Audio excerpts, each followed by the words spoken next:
Assalamualaikum. Dah lama tak bersiaran. So, sempena dengan bulan kemerdekaan ni, saya nak bercerita sikit tentang semangat nasionalisme, di mana di dalam Kamus Dewan Bahasa dan Pustaka, maksud nasionalisme ini adalah rasa cinta kan terhadap negara itu.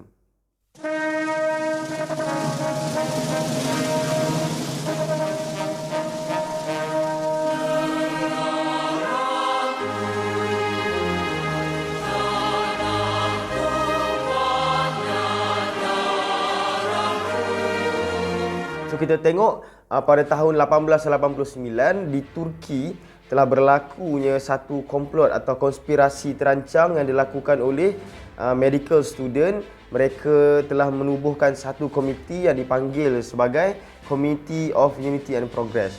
So dalam komiti ini mereka berkiblatkan atau mereka ini membawa agenda liberalisme dan juga nasionalisme. Pada tahun 1913 apabila parti CUP ini telah menguasai parlimen, mereka mula menggubal undang-undang yang berkaitan dengan agenda mereka. Agenda liberalisme ada satu undang-undang dan ada beberapa lagi undang-undang yang berkaitan dengan agenda ini, seperti azan tidak boleh dilaungkan dalam bahasa selain daripada bahasa Turki. Ada lagi banyak undang-undang yang digubal oleh parti ini yang membawa agenda nasionalisme. Ada satu undang-undang dia yang berkaitan dengan surname law, dan dalam undang-undang ini kerajaan Turki pada waktu itu tak membenarkan sama sekali rakyat Turki untuk menggunakan nama selain daripada nama yang berunsurkan bahasa Turki. Yan, of, f, is, which ataupun bin tidak dibenarkan untuk digunakan sama sekali. Mereka perlu menggunakan nama seperti Oğlu, iaitu anak kepada dalam bahasa Turki. So itu yang pertama berkaitan dengan nama diri sendiri. Nama haiwan peliharaan pun kerajaan Turki tak benarkan untuk menggunakan nama selain daripada bahasa Turki waktu itu. Memang teruk gila nak menunjukkan semangat nasionalisme waktu itu, memang sangat-sangat memuncak. Ada lagi lah macam urusan-urusan berkaitan dengan kerajaan tak dibenarkan untuk digunakan bahasa lain. Artis, construction workers atau golongan elit apa sekalipun perlu menggunakan bahasa Turki dalam urusan seharian mereka. Kalau ditangkap oleh pihak kerajaan, mereka akan dikenakan compound yang agak tinggi lah. So itu yang pertama di Turki.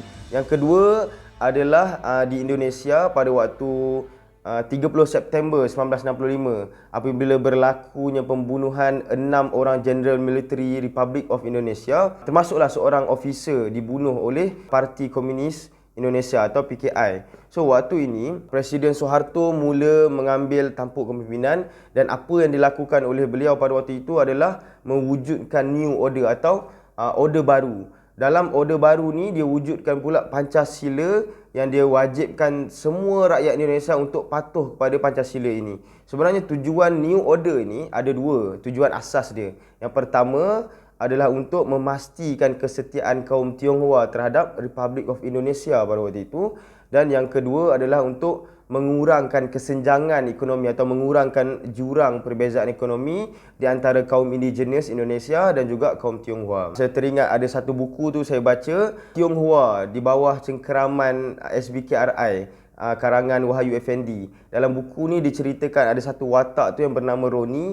Roni ni nak kahwin, tapi disebabkan oleh mak dia ada nama yang berunsurkan nama Cantonese, so dia ada problem dalam proses nak berkahwin tu. So memang susahlah, kaum Tionghoa memang agak ditekan pada waktu itu, tapi tujuannya sebenarnya adalah untuk memastikan mereka assimilate atau bercampur dengan kaum majoriti, kaum indigenous Indonesia pada waktu itu. Tetapi kerajaan di bawah pimpinan Presiden Soeharto ini gagal mengawal semangat nasionalisme ini dengan baik, sehinggalah pada tahun 1998 telah berlakunya satu riot yang dipanggil sebagai Riot 1998, di mana di dalam riot ini kaum Tionghoa sudah mula bangkit. So ini satu contoh semangat nasionalisme yang tak dipandu dengan baik dan akhirnya menyebabkan kesan atau impak negatif kepada negara.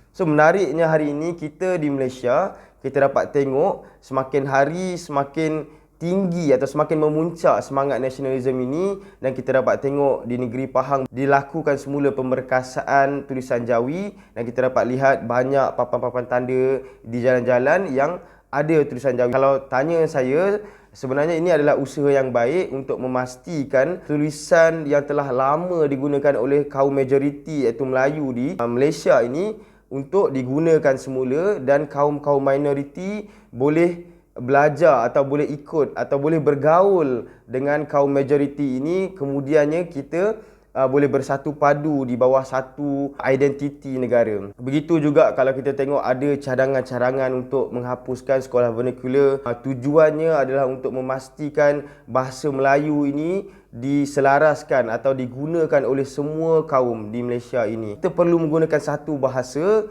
dan akhirnya bahasa ini akan membentuk satu bangsa, dan saya pasti sebenarnya ini adalah satu cadangan yang baik, dan mungkin sahabat-sahabat saya kat luar sana ada cadangan-cadangan yang bernas macam mana kita nak semarakkan semangat nasionalisme dalam negara kita. Sekian saja dulu. Assalamualaikum.